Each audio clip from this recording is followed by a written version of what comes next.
We're here for a purpose, and the purpose is the families that we serve. It's my belief that coming to this table helps our families to heal, and if you heal a family, you heal a community.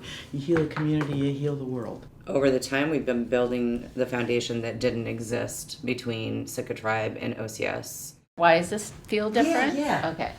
Well, I think as you can see, when we're sharing our personal histories, our experiences, that brings us closer together. Every time we sit down at this table and talk, that's what we're doing, is relationship building. Can you define for me what trauma means to you? A disturbing event. Something bad can happen to us and not necessarily be trauma. It lasts for us. It has that resonating component. And it doesn't have to happen to you. It didn't occur to us, but because of our involvement with it, it becomes a part of our being. It's something that affects the way you think or respond to certain situations. And I think it's self-defining. I get to decide if I've been traumatized or if it's traumatizing or hurtful to me, and you get to do the same. Mm-hmm. Yes, that's a really good. Now that we've got the traumas listed out, let's talk about historical trauma. I think it's not just in the past historical trauma.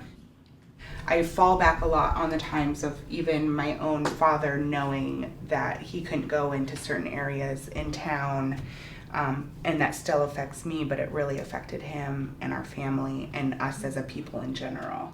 It appears from the evidence that a trauma that happens in one person's lifetime, it appears to leave a marker on their DNA. Well, and just because you're not displaying behaviors of the trauma doesn't necessarily mean that you weren't affected. Mm-hmm. For good or for ill. So we don't have to get all freaked out that we're in this matrix of trauma. We're also in a matrix of good things. I think that's what brings the people who are here to the table and keeps us invested in what we're doing, is that possibility of setting off that ripple effect over things that are positive with equal power to those If not things. greater. Yes, yes. Yeah.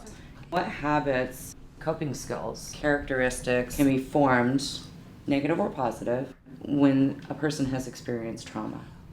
Oppression, Defensiveness. depression. Isolation. Numbing. Which comes in a lot of forms. You know, about secondary to that oppression and defensiveness and depression and isolation comes addiction, comes, you know, all the ways people numb. Even another word for habit is like survival skill.